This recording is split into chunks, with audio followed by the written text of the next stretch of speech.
So we all heard the rant that Ryan Garcia went on when he was talking about African Americans and Muslims and all kinds of different groups. But he was saying that he hate N-words, and it was just a whole bunch of foolishness that he was saying. Now he's trying to cop a plea, saying that he loves everybody, he wants forgiveness. But it's funny how, like, you could say something about our group. Latinos would never go for that. Especially the Mexican community. They're a very proud community. They're not going to let nobody talk about them, especially black folks.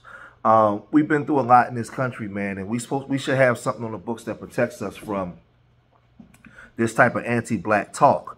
But Mase and Camron on their show, It Is What It Is, they spoke to it because everybody's speaking up. But they voiced their opinion on this situation. And like I said, we've seen boxers, Devin Haney, his father, Bill Haney, so many other people. Javante Davis, trainer, he spoke about this. Everybody's speaking up. But some of the stuff that he said was just so crazy about George Floyd, bringing him back from the dead and unaliving him again. It was just like just weird. Just a whole bunch of weird stuff. But let's listen to what Mase and Camron had to say on the It Is What It Is podcast. We'll come right back. This is a real sensitive issue when it comes to Ryan, because when you see Ryan doing the things that he's doing, part of it could be trolling, but it's starting to come across as a mental breakdown. I say that from the aspect of just really being overwhelmed with success. I remember earlier when we first started taping this show that Killer brought up something to Gary Coleman. He got several bad things going at the same time. You could see some drug abuse there. You could see some alcoholism there. Two major things that you need help with already. And then you add the mental instability along with the need for acceptance. That's he got a lot of things going on that I don't even think people could clinically really observe and know what they're looking at. Sometimes we think people are really tough when really they're mentally challenged, and look at them as really like dangerous from the aspect of them being aggressive when really they're a problem to their own self. And it's just all of this is present when you're looking at Ryan, and I wish he get some real serious help. And it's sad that he made so much money so fast, because the money is actually working against him. They say that's why you be getting the mentor gigs. That shit right there, right? That's what gets you the mentor gigs that take you just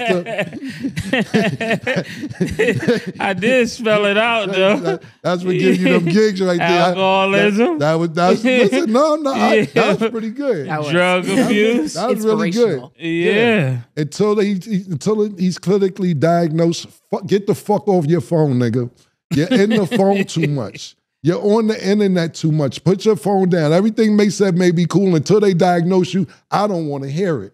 If they ain't diagnosed you with bipolar disorder, schizophrenia, I'm not hitting you with none of that. I think Mase was right. I think you got some shit wrong with you. Go get the diagnosis so we can really be like, nah, the nigga's schizophrenic, right?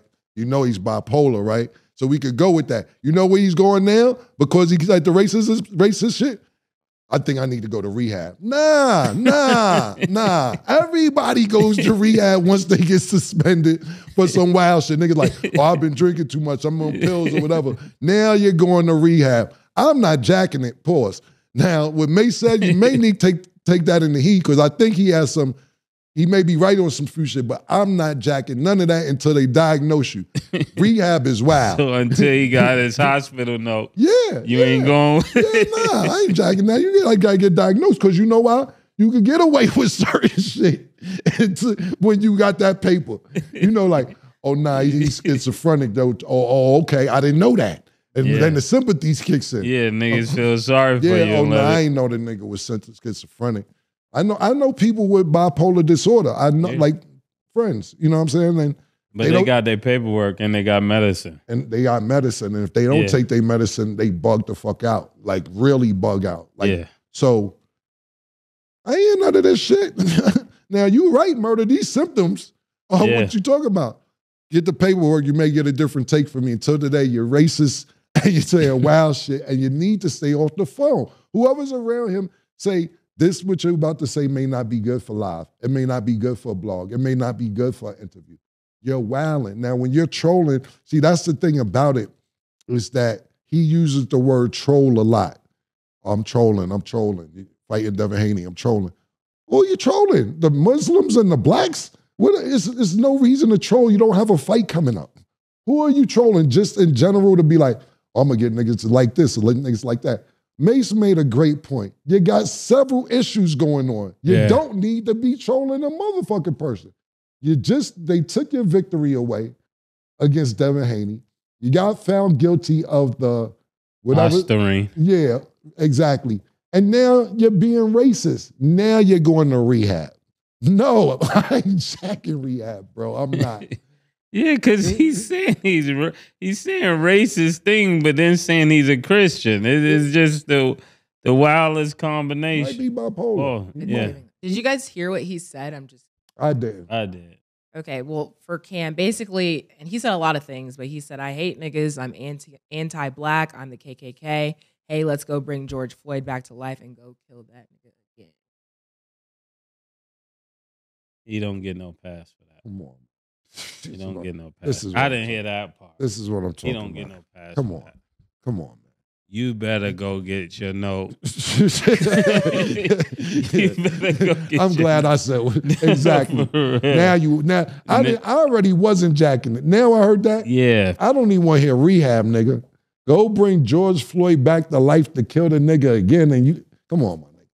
Come on. I'm just trying to figure out, what the fuck do you get out of that trolling if that's your quote unquote excuse? I was trolling. Trolling for what? What's the recipient? Let me get everybody black mad at me for a minute? No, the drug called fame. Yeah, whatever it is, that's going to get you more hate. Yeah. It make you famous, but it's going to get you more hate than any type of fan or love or anything, because what happens with statements like that, even though, and that's the right thing boxing, which y'all did, suspend them indefinitely. I think that's a great call. But what that gets is different attention. Attention, that's not what I'm looking for, but parties. Yeah. That gets the Muslims outside of your show. What's your nigga stat? Yeah, from school. All these, all these Kappas and these niggas, all these people, all these different groups of black people will hate you, nigga. For that shit right there, I don't really see an apology where a black nigga gonna sit there and be like, nah, I dig it, you was fucked up. Nah, you can't be, let me explain something to you, people that's not black. What I just heard the stat read, it's really, really no coming back from that type shit. I'll say this, as they said, there is no coming back from that. There is no coming back from it. The way he said it, then you had idiots online, on the platform with him. Nobody told him to chill out. Nobody told him to be quiet. He was just going on and on and on and on and on. It's just a bunch of foolishness, man.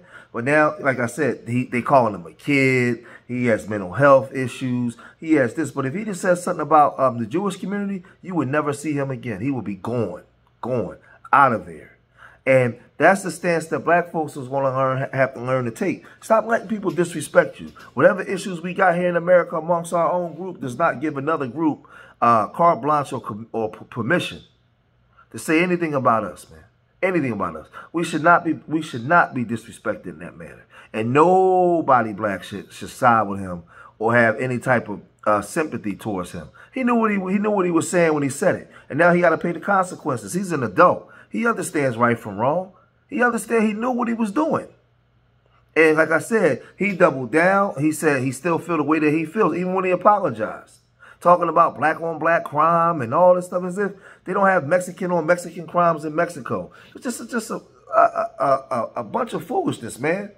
And like I said, they suspended him. People was condemning him. But when he beat Devin Haney, a lot of you black fighters was out there talking trash. I never see a Mexican fighter disrespect their own people. For a black fighter, you're just not going to see it. They don't do it. They stay on cold. But I seen a lot of you fighters really come at Devin Haney, man, and disrespect Devin Haney for this guy. And look how he repay you. Look at the way he see you and view you. He can say he can cop all kinds of pleas he want, but it's recorded. You spoke how you felt. You spoke how you felt, and now you got to bear the burden that comes with that. You got to bear the burden that comes with that. But black people, we got to stay on code, man. We got to have some form of cultural integrity and racial integrity within ourselves. Don't let nobody disrespect you like that, man. But I'm going to cut this video short. If you made it this far in the video, hit that like button. Subscribe to Street Media TV. And remember, I love y'all. Till the next time. Peace.